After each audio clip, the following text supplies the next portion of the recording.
permítame saludar a mi gran amiga, a mi compañera, a mi colega, a Lina Duarte, de quien, pues, híjole, cómo me gusta leerla y escucharla en varios lugares, leerla en redes sociales. Querida Lina, ¿cómo te va? ¿Cómo has estado? Saludos hasta donde te encuentres. Hola, ¿qué tal, querido Toño? Muy buenas tardes ya a todo el auditorio de Sin Censura. Me encuentro aquí en la Ciudad de México ya después de andar por Chicago, de conocer a Ceci, de andar ahí con compañeros, compañeras sumamente valiosos, ¿no? En una tierra tan llena de historia de resistencia, tan militante, ¿no? A veces se nos olvida que en el corazón del imperio se han gestado grandes movimientos, ¿no? Que aportan mucho al resto de la humanidad. De ahí viene ese 1 de mayo tan combativo de Chicago, que curiosamente el gobierno de Estados Unidos no quiere recordar y piensa en el derecho al trabajo, en el caso de que lo piense en el mes de septiembre y no el 1 de mayo. Pero bueno, ahí estuvimos, Toño, y ahora feliz nuevamente de incorporarme desde la Ciudad de México a Sin Censura. Fíjate que cada vez que alguien me visitaba en Chicago, yo le daba un tour histórico por la ciudad a alguien que venía a otra parte. Si te hubiera tocado que yo todavía viviera por allá en Chicago, te hubiera llevado precisamente al sitio de la masacre, del incidente de Haymarket, donde precisamente Ahí surge estuve, no me lo esa perdí. lucha, los, las 8 horas diarias de los trabajadores. Y tienes toda la razón, en efecto, Chicago es uno de esos lugares que de aquí, de la Unión Americana, que se destacan por su lucha por los derechos de los trabajadores, por los derechos civiles, por los derechos fundamentales de la gente. A mí me da mucho gusto que puedas mencionar este caso. En un momento, ¿qué te parece que empezamos con ese tema en el que precisamente se cuestiona desafortunadamente la labor del periodista militante? Hablando precisamente de Chicago, mucha gente no lo sabe, pero el iniciador de ese movimiento por las 8 horas diarias, el que organizó a los trabajadores allá en Chicago hace casi 2 siglos, en el siglo XIX, imagínese usted, fue un periodista inmigrante de origen alemán llamado Albert Spies, quien, así como Alina lo hace constantemente, se reunió con los trabajadores, les habló precisamente de sus derechos y fue quien lo representó precisamente en esta represión policíaca y absoluta en ese entonces por las denuncias y las exigencias de al menos 8 horas diarias y derechos para los trabajadores. Si usted no lo sabe, antes de ese incidente, hubo una protesta muy, muy fuerte en una empacadora ahí en Chicago, que ya no existe, ¿no? Ya no existe, en la que pues hubo esquiroles y la policía disparó contra los manifestantes, contra personas que querían formar un sindicato, mató a trabajadores y esto ocasionó un descontento absoluto en la clase trabajadora. Este periodista, Albert Spies, realizaba sus publicaciones en alemán, porque en ese entonces la mayoría de los inmigrantes eran alemanes allá en Chicago y sus publicaciones eran en alemán, como aquí en Sin Censura, desde Chicago nace Sin Censura, completamente en español por parte de periodistas inmigrantes, ¿no? Eso es lo importante. Y es por eso que me llama mucho la atención. La verdad es que estos periodistas militantes de los que hablamos, querida Lina, han tenido, híjole, finales muy difíciles. Yo espero que no sea nuestra misma realidad, ahora que se habla de una transformación que no es armada. Igualmente, Ricardo Flores Magón consigue escapar de la represión de Porfirio Díaz acá al medio este de la Unión Americana, a unas 5 horas de donde me encuentro, a San Luis, Missouri, y desde ahí pues también organiza el periódico Regeneración, pero al fin y al cabo es detenido, lo traen acá a esta parte del país, ahí al estado de Kansas, donde muere en una prisión supuestamente de un ataque al corazón. El final de este periodista que le hablo yo, Albert Spies, es que fue acusado injustamente de haber provocado un bombazo ahí en la plaza de Haymarket, que ya no existe nada. Hay unos edificios muy bonitos, hay una placa, hay un monumento, pero hasta ahí no le dedican más que eso. A veces algunas personas van ahí a cantar la internacional, pero no hay de otra cosa. Y pues vamos, el final de Albert Spies es que fue ejecutado supuestamente como conspirador anarquista. Imagínese usted del asesinato de policías en el siglo XIX. La historia lo absuelve, no tanto allá en Chicago, no tanto acá en los Estados Unidos, pero creo que la historia lo absuelve. Y te quería pedir tu comentario, antes de que vayamos a la Cumbre por la Paz, querida Lina, tu comentario sobre ese periodismo militante que creo tú y yo, pues tenemos que seguir ejerciendo. Mira, Toño, pues justamente ahorita el tema que sigue es justamente esta necesidad de hilar estas tramas, estas rebeldías, estas militancias. No solo fueron uno, fueron varios los periodistas que hoy son conocidos como los mártires de Chicago. Había obreros textiles, pero había específicamente los que son conocidos dentro de estos 8 mártires, había al menos 3 periodistas, Adolf Fischer, Albert Parsons, y entiendo que es August Spice, todos muy jóvenes. El mayor era de 39 años, los otros tenían 30 o 31, son jóvenes que estuvieron ahí justamente organizándose. El tema de la comunicación siempre ha sido fundamental dentro de los procesos revolucionarios, y pues obviamente tiene todo el sentido del mundo que un movimiento, lo diría yo a estas alturas, como el de Sin Censura, porque no es solo un medio de comunicación, y eso me queda claro cuando vas a Chicago y la gente reconoce el trabajo de todo el equipo, cuando vas a Mazatlán, a Xochimilco, a Nesa, y la gente reconoce, o sea, es ya un movimiento, yo me atrevería a decir, que justamente está buscando eso, ¿no? Acabar con estas narrativas de las cuales se nos impusieron, que hay una neutralidad que ya vimos que no existe, y que en tiempos de opresión, justamente decía Malcolm X, pues ponerse del lado del opresor, ¿no? El ser neutral, pues justamente te pone del lado del opresor. Entonces, a mí me llama mucho la atención porque también hay un movimiento migrante, sobre todo también mexicano, ¿no? Que la comunidad mexicana, pues tiene varias ciudades en Estados Unidos, ¿no? Acaparadas, claro que sí. Una de ellas es Los Ángeles, en donde estuvimos hace unos meses, y ahora con el Instituto de Formación Política de Morena estuvimos ahí en Chicago. Pues es otra de las grandes ciudades con la comunidad mexicana. Es una historia que no solamente se remonta a otros siglos, a otras décadas, sino en tiempo real vemos esa organización migrante, esa organización, esa coalición, ¿no? Entre varias organizaciones que están disputando una vida digna a través de la defensa de los derechos laborales. Hace unas semanas, Toño, el Departamento del Trabajo publicaba en Estados Unidos que aquellos, y eso es muy importante decirlo aquí, que denuncien violación de derechos laborales, pues tendrían acceso, ¿no? Hay un trámite que es muy similar al DACA, ¿no? A la acción diferida para los llamados Dreamers, ¿no? Que se les permite trabajar, estar en Estados Unidos. Bueno, en el caso de trabajadores, pues un poco va a haber un tipo DACA, ¿no?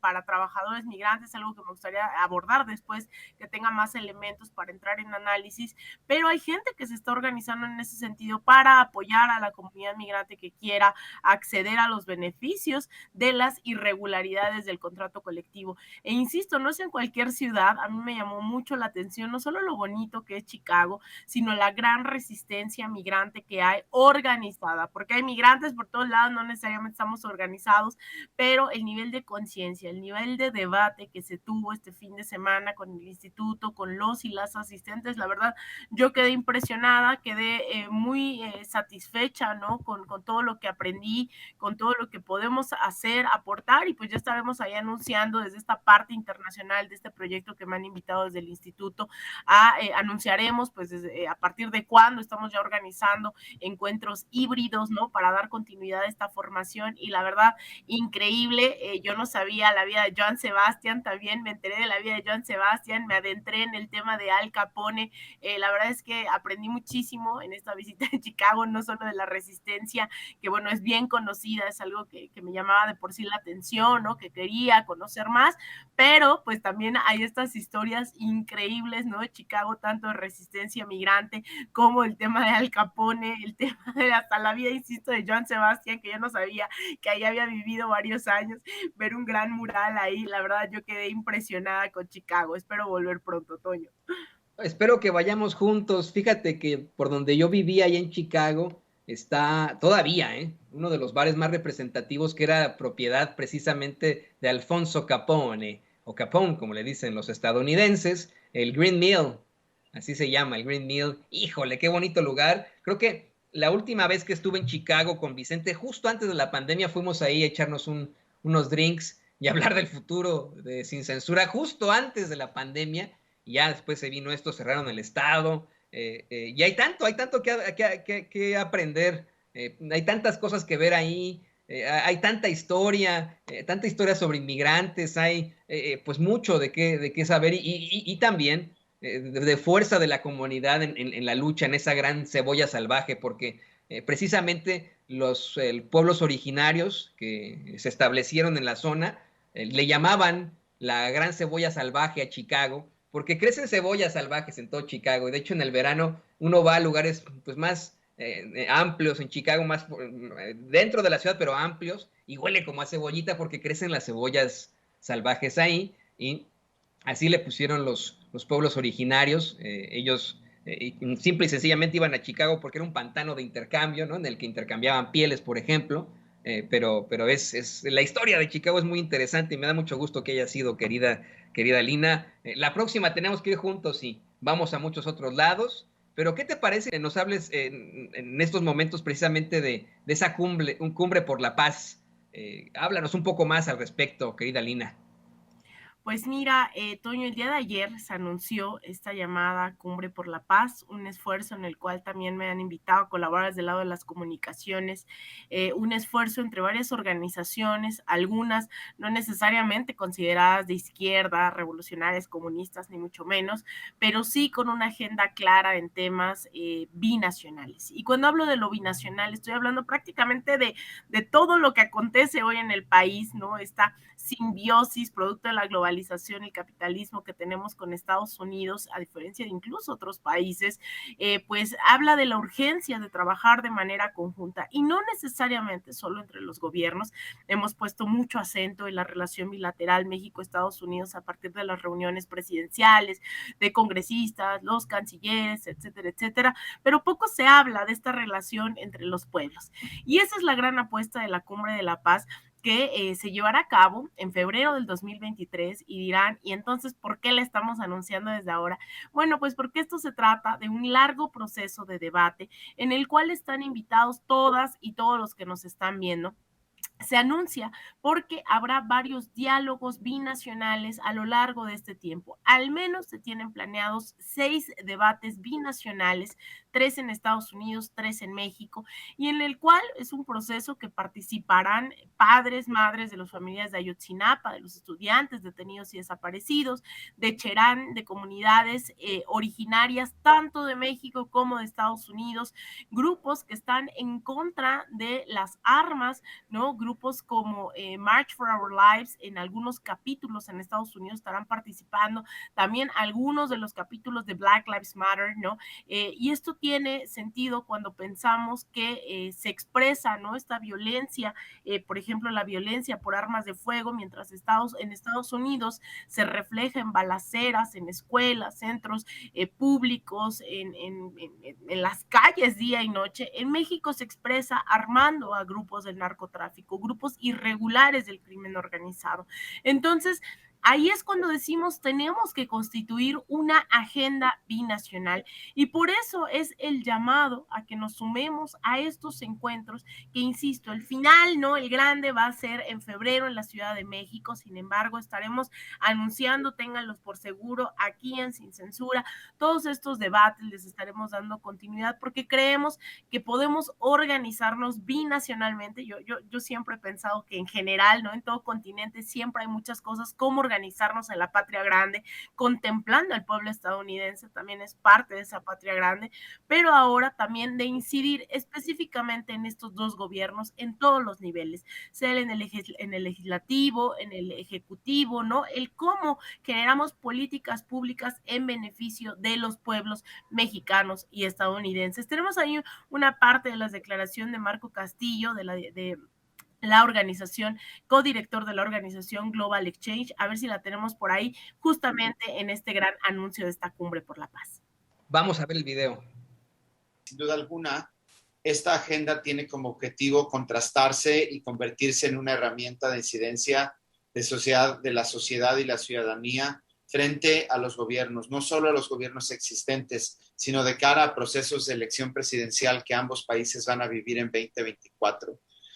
No se puede continuar decidiendo la agenda binacional de seguridad o comercial sin considerar las voces de los pueblos y las comunidades. Y para eso esta agenda esta reunión, esta cumbre, construirá una agenda que va a buscar los espacios de diálogo con los gobiernos para reconocer coincidencias y para también tratar de avanzar o impulsar las demandas ciudadanas por encima de los intereses políticos de sectores sectoriales o empresariales que no corresponden a las voluntades de las mayorías en la región. Ahí está, Toño, pues esto es un poco el mensaje que se quiere mandar desde esta cumbre. Yo insisto que hay gente en todos los espectros ideológicos, bueno, no en todos los espectros, ¿no? Desde el centro izquierda a la izquierda, ¿no? Que se asume socialista, que se asume anticapitalista, en defensa del territorio.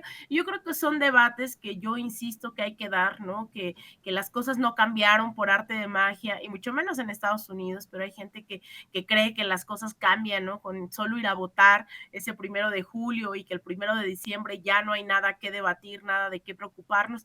Al contrario, es el momento de acabar con esas contradicciones, de avanzar en contra de los grandes, de las grandes oligarquías, de estas empresas que acaparan el agua, el territorio, que tienen sicarios, ¿no? A su alcance, ¿no? Que persiguen, lo mismo periodistas que defensores de derechos humanos, del territorio, de la vida, y hay mucho todavía que construir, mucho que debatir, y eso solo se hace con estos grandes diálogos, con esta organización a gran escala. Yo sé que hay varios llamados que hay que atender en lo local, pero también vale pensarnos más allá de las fronteras, y esa es la invitación. Estaremos ahí, insisto, durante todo este tiempo avanzando en estas discusiones. Ya les traeré más invitaciones a estos debates, les estaré trayendo resúmenes de los debates, estaremos ahí poniendo nuestro granito de arena con la única intención de que podamos avanzar en una agenda en contra de la desigualdad, por la justicia, en contra de estos grupos, ¿no? Criminales, del desarme de la población,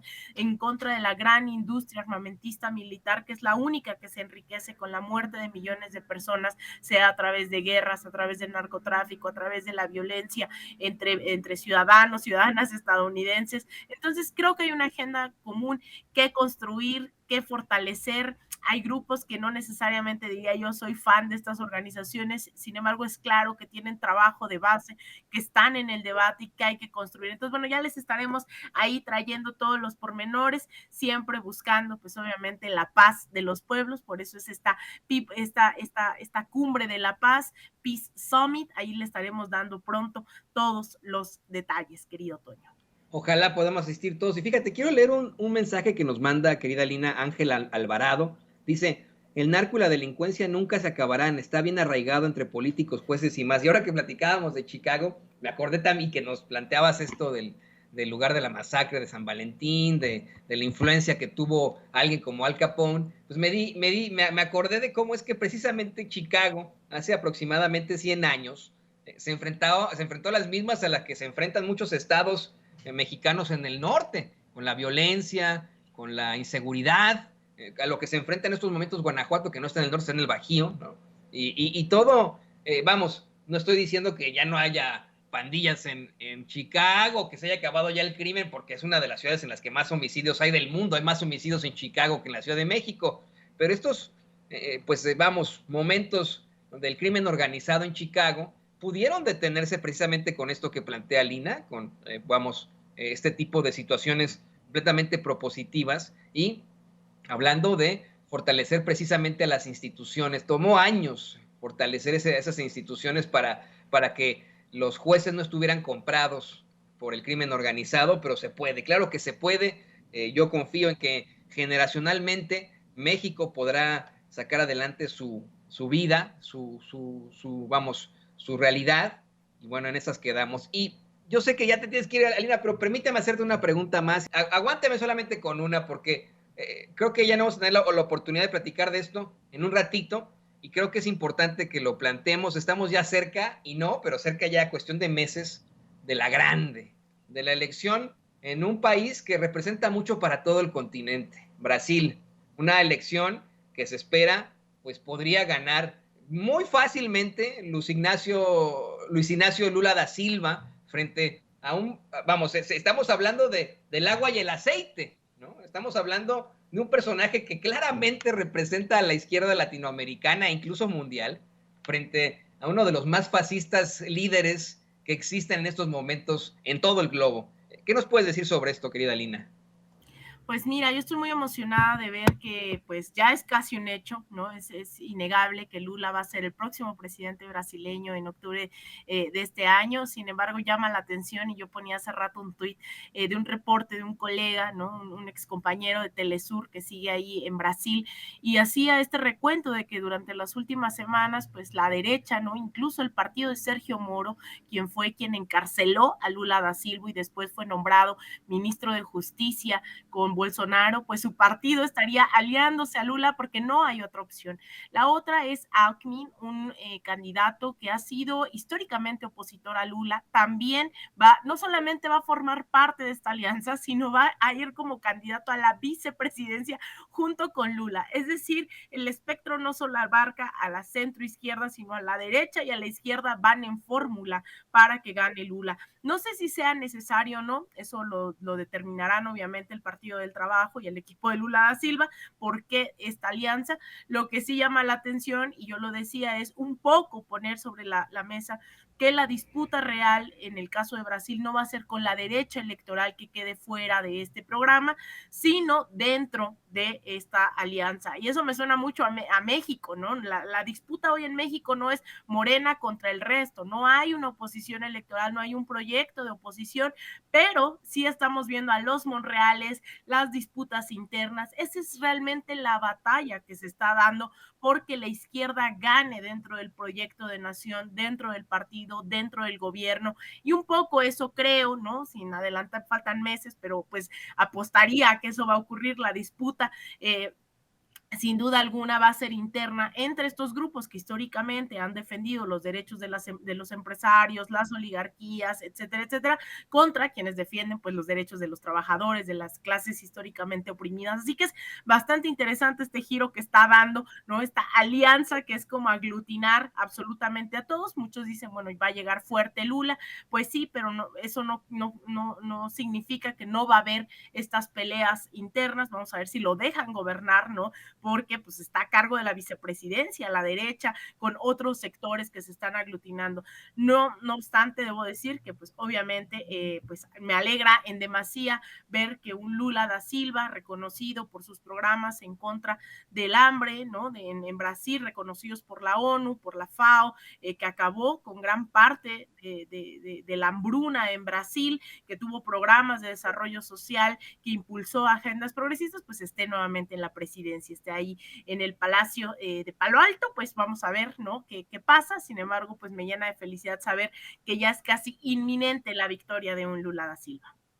Esperemos. Yo también creo que sería una situación muy propositiva, no solo para la región, no solo para el continente, sino para el mundo. Y querida Lina, te agradezco que hayas tomado tiempo extra para platicar con nosotros, para estar aquí con nosotros como corresponsal de Sin Censura y como una amiga. Me dio mucho gusto platicar contigo. Tienes toda la razón. No era Albert Spees, era August Spees, el gran periodista que junto con otros pues organizó a los trabajadores de Chicago en el siglo XIX y que después injustamente fue calificado de un separatista, anarquista y fue ejecutado. Pero ya platicaremos de eso en algún futuro. Iremos tú y yo ahí a la plaza de Haymarket y bueno, después nos echaremos unas chelas por ahí. Pero me dio mucho gusto que estés con nosotros. Por favor, compártenos tus redes sociales para que la gente te siga, te busque en tu siguiente corresponsalía. Muchísimas gracias, querido Toño. Pues a mí me encuentran en Twitter, en @AlinaDuarte_, en Instagram _AlinaDuarte, en Facebook.com/AlinaDuarte Periodista, y claro está, me encuentran todos los días aquí en Sin Censura. Te mando un abrazo, Toño, Ceci, David, a todo el equipo de Sin Censura. Espero nos veamos pronto, sea en Kansas City, sea en Washington, sea en Chicago, pero bueno, mientras estaremos aquí reportando todos los días. Aquí tienes tu casa en Kansas City, donde también hay muchas denuncias que hacer y las hacemos constantemente. Una ciudad con mucha desigualdad, en la que hay gente muy, muy rica y gente muy, muy pobre, que está separada por una avenida que honra a un esclavista y separa la ciudad de oeste a este entre afroamericanos y caucásicos. Es verdaderamente terrible. A los mexicanos ni siquiera los consideran en Missouri, los mandan a Kansas, así que bueno, ya de eso denunciaremos en algún momento, querida Lina. Yo mientras tanto pues te mando mi corazón, mi cariño